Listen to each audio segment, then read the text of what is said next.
Hello friends, मैं विकास आप सबका स्वागत करता हूं आपके अपने चैनल स्टैटिक्स एजुकेशन में। आज मैं फिर आपके सामने आया हूं हिस्ट्री का एक नया सेशन लेके।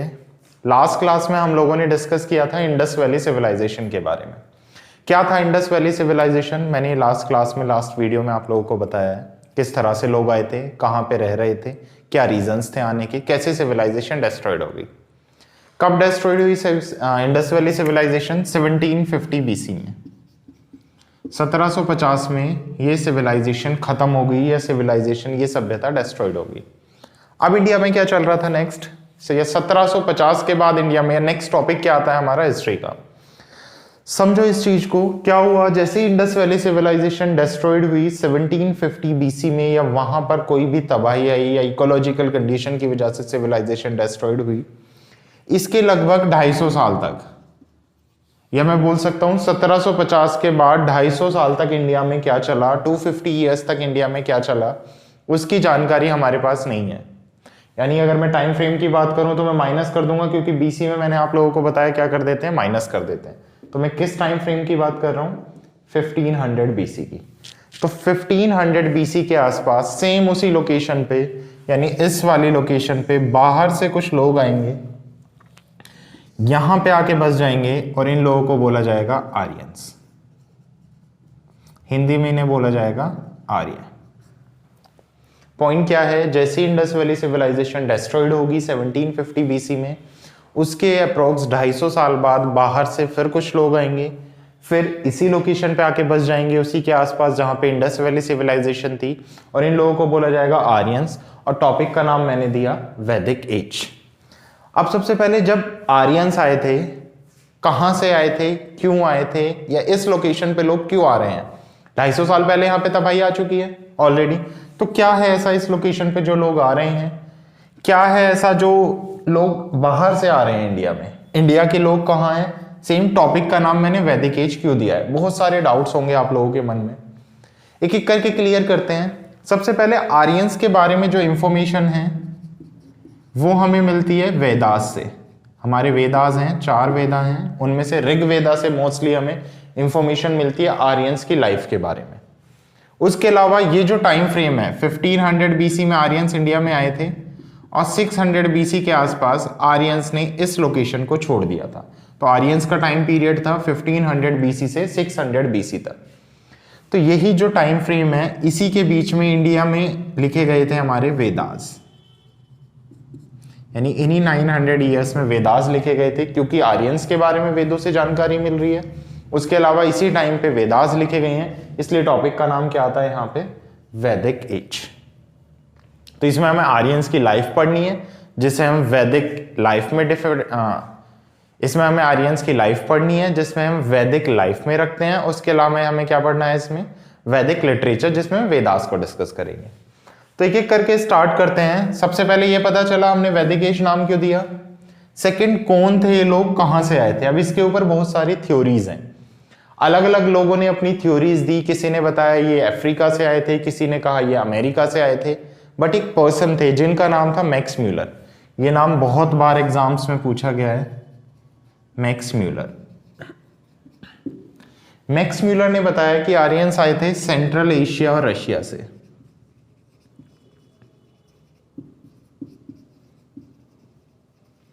और हम लोगों ने मान भी लिया। क्यों?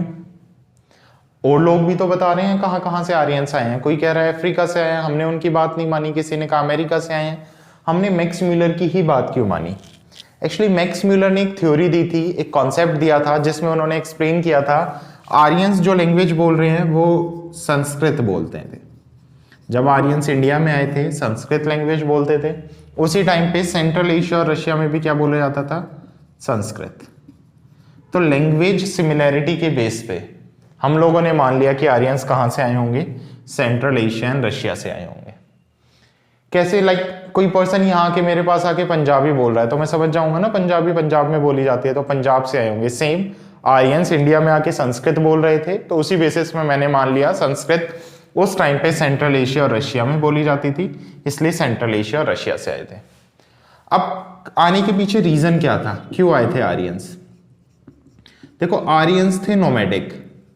नोमैडिक क्या होता है, आप लोगों ने सुना होगा, बंजारे या घुमक्कड़ बोलते थे बेसिकली ने, जो एक जगह से दूसरी जगह घूमते रहते थे। घूमते क्यों थे ये? एग्रीकल्चर के लिए।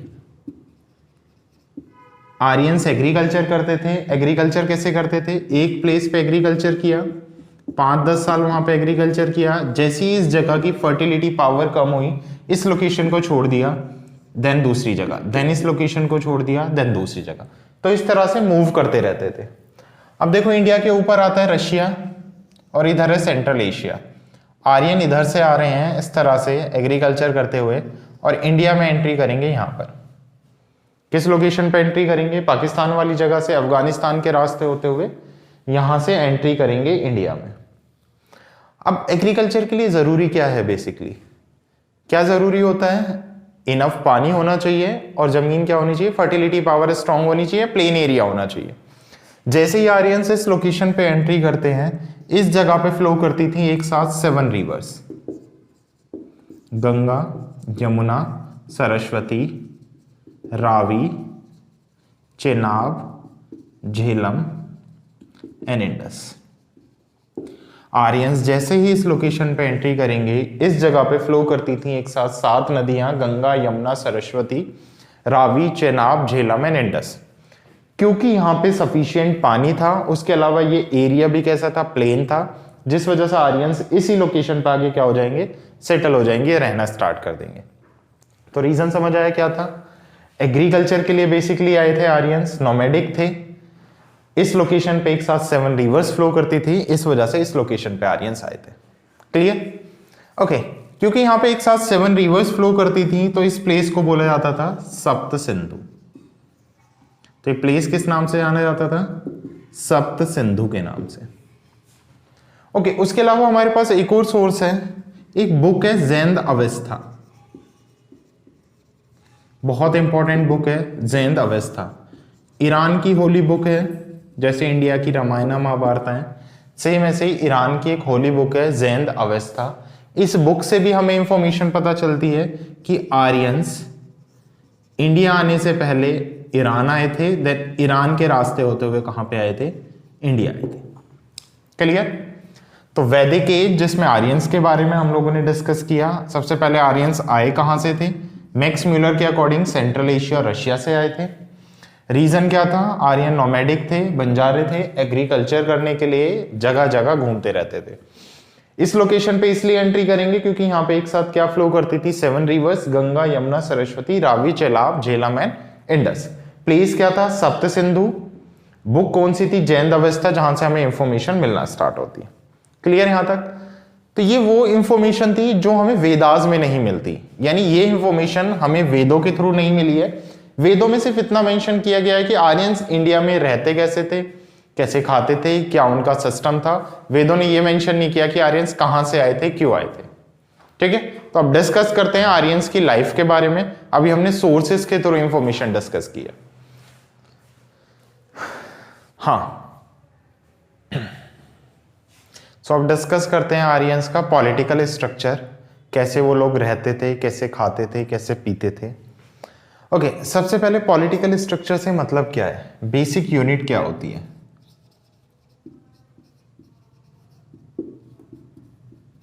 अगर मैं बेसिक यूनिट की बात करूं, पहले आज का पॉलिटिकल स्ट्रक्चर डिस्कस करते हैं। आज के अगर मैं पॉलिटिकल स्ट्रक्चर की बात करूं तो कहां से स्टार्ट होता है, बेसिक यूनिट क्या है। सबसे पहले आती है फैमिली। फैमिलीज जब मिलती हैं तो बनता है विलेज, विलेज जब मिलता है तो बनते हैं ब्लॉक्स या डिस्ट्रिक्ट्स, डिस्ट्रिक्ट से स्टेट एंड स्टेट से कंट्री। यही पॉलिटिकल स्ट्रक्चर चल रहा है। सबसे पहले फैमिलीज मिलके गांव बनाएंगे, गांव मिलके डिस्ट्रिक्ट्स बनाएंगे, डिस्ट्रिक्ट्स मिलके स्टेट बनेगा, स्टेट मिलके कंट्री बनेगी। तो सेम ऐसा ही कुछ पॉलिटिकल स्ट्रक्चर चलता था आर्यंस के टाइम पे। सबसे पहले बेसिक यूनिट हुआ करती थी फैमिली, और उसे एक और नाम से जाना जाता था, कुल के नाम से। बेसिक यूनिट या हम बोल सकते हैं मूल इकाई होती थी फैमिली या कुल। हेड ऑफ फैमिली, फैमिली का हेड होता था कुलापा। जैसे आजकल हम बोल देते हैं मदर, फादर, सेम ऐसी जो फैमिली का हेड होता था उसे बोला जाता था कुलापा। फैमिलीज मेड विलेजेस, बहुत सारी फैमिली मिलके क्या बनाती थी, विलेज बनाती थी। और विलेज के हेड होता था ग्रामीणी। विलेज हेड ग्रामीणी। विलेज मिलके बनाते थे ट्राइब्स, और ट्राइब्स का हेड होता था पशुपति। ट्राइब्स मिलके बनाती थी किंगडम, एंड किंगडम का हेड होता था किंग। देख लो एक बार, फैमिलीज और कुल होती थी बेसिक यूनिट, यानी जो पॉलिटिकल स्ट्रक्चर है वो फैमिलीज से स्टार्ट होता था। Head of family is known as kulapa. बहुत सारी फैमिलीज मिलती थी तो क्या बनाती थी, विलेज बनाती थी, और विलेज के हेड को क्या कहा जाता था, ग्रामीणी। विलेजेस मिलके ट्राइब्स बनाते थे, ट्राइब्स के हेड को कहा जाता था पशुपति। ट्राइब्स मिलके किंगडम बनाते थे, और किंगडम के हेड को कहा जाता था किंग। तो ये था पॉलिटिकल स्ट्रक्चर बेसिकली। नेक्स्ट बात करें सोशल लाइफ।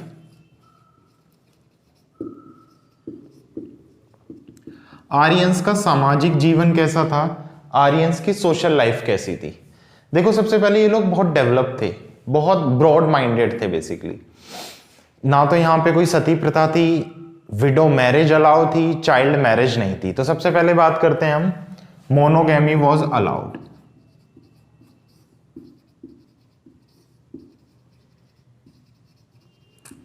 क्या मतलब है मोनोगैमी से, मोनोगैमी का मतलब होता है एक शादी। एक शादी अलाउ थी, यानी एक ही शादी की जा सकती थी। Polygamy allow for royal class. Polygamy मतलब एक से ज्यादा शादी।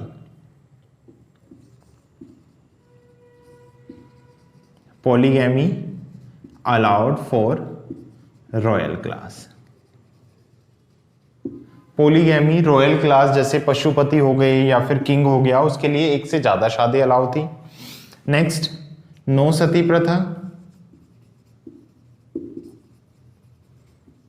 सती प्रथा नहीं थी। नो चाइल्ड मैरिज, और क्या नहीं था, बाल विवाह नहीं था। Window marriage allow.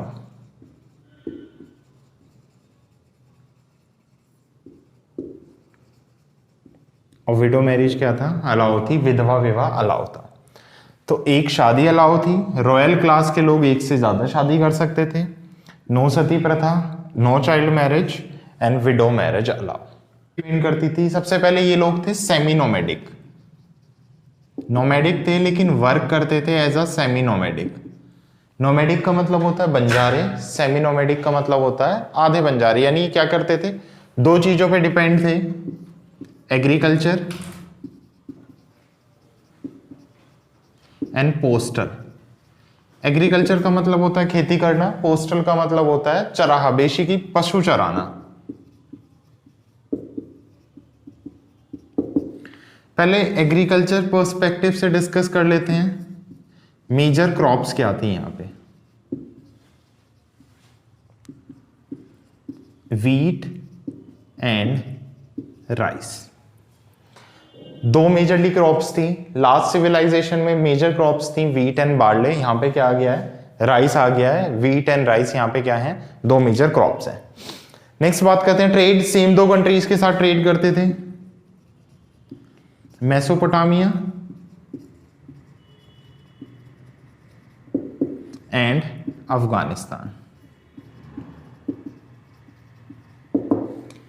मेसोपोटामिया और अफगानिस्तान के साथ ट्रेड करते थे। करेंसी क्या होती थी इनकी, फॉर स्मॉल ट्रेड। अगर इन्हें कोई छोटा मोटा ट्रेड करना है, स्मॉल ट्रेड के लिए ये लोग यूज करते थे बार्टर सिस्टम। ओके, अगर कोई बड़ा ट्रेड है, वास्ट ट्रेड है, वास्ट ट्रेड या बड़ा व्यापार करना है इन्हें, तो उसके लिए यहां पे क्या आ गए थे, गोल्ड कॉइन्स। तो बहुत बार पूछा जाता है कि इंडिया में गोल्ड कॉइन्स कब स्टार्ट हुए थे। वैदिक एज नहीं, वैदिक एज में स्टार्ट नहीं हुए थे गोल्ड कॉइन्स। यहां पे हमें वेदों से पता चलता है, लेकिन जो हमें एक्चुअल में गोल्ड कॉइन फाउंड हुए हैं वो कुशान, कनिष्क राजा थे, आगे हम पढ़ेंगे कुशान, उनके टाइम पे फाउंड हुए हैं। तो आंसर हमारा क्या जाएगा, कुशान्स के टाइम पे एक्चुअल में गोल्ड कॉइन स्टार्ट हुए थे। यहां में जो गोल्ड कॉइन्स मिले हैं वो कुशान या कनिष्क के टाइम के गोल्ड कॉइन्स मिले हैं। ठीक है, तो छोटे व्यापार के लोग चीजों के बदले चीजें देते थे, बार्टर सिस्टम यूज करते थे। बड़े व्यापार, वास्ट ट्रेड के लिए लोग गोल्ड कॉइन्स यूज करते थे। क्लियर। नेक्स्ट बात करते हैं पोर्ट। पोर्ट का क्लियरली पता नहीं चला है, लेकिन इतना पता चला है गंगा के किनारे था, तो गैंगेटिक डेल्टा, गंगा के किनारे इनका पोर्ट हुआ करता था या गंगा के किनारे इनका बंदरगाह हुआ करता था।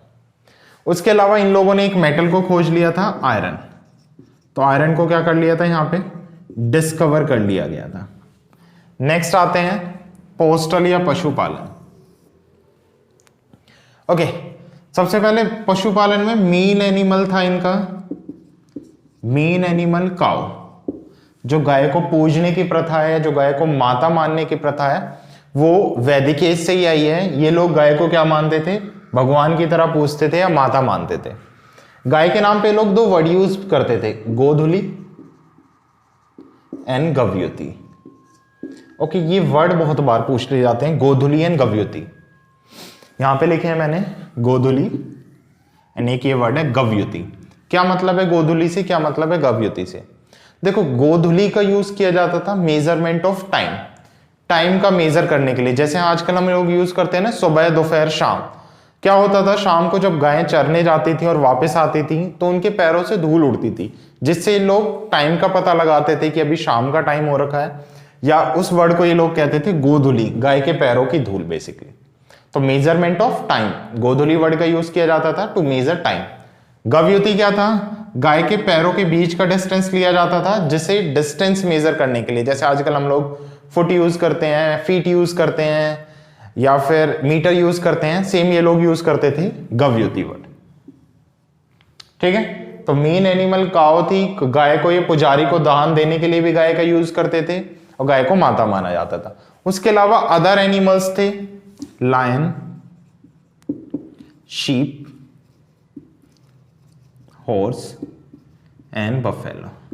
तो इसका मतलब क्या है, यहां पे लायन, शीप एंड हॉर्स, इनका भी क्या हो गया है, यहां पे डिस्कवर हो गया है, इनको भी खोज लिया गया है। क्लियर यहां तक? तो हमने एग्रीकल्चर पर्सपेक्टिव से देखा, इनके मेजर क्रॉप्स थी व्हीट एंड राइस, ट्रेड करते थे मेसोपोटामिया एंड अफगानिस्तान। करेंसी, छोटे व्यापार के लिए बार्टर सिस्टम, बड़े व्यापार के लिए gold coin. Port Gangetic delta, iron भी क्या हो गया है, यहां पे डिस्कवर हो गया है। पोस्टल में मेन एनिमल था काऊ, जिसके नाम पे दो वर्ड यूज किए जाते थे, godhuli and gavyuti. Lion, sheep, horse and buffalo other animals थे। ओके, नेक्स्ट बात करते हैं गॉड। किस भगवान को पूजते थे? इससे पहले जो सिविलाइजेशन चल रही थी, इंडस वैली सिविलाइजेशन, वो लोग आइडल वर्शिप में बिलीव रखते थे, मूर्ति पूजा में बिलीव रखते थे। लेकिन वैदिक एज के लोग या आर्यंस नेचर ऑफ वर्शिप, वैदिक एज के लोग आर्यंस वर्शिप ऑफ नेचर यानी प्रकृति की पूजा में बिलीव रखते थे। ये लोग आइडल वर्शिप नहीं करते थे, वर्शिप ऑफ नेचर या प्रकृति की पूजा करते थे।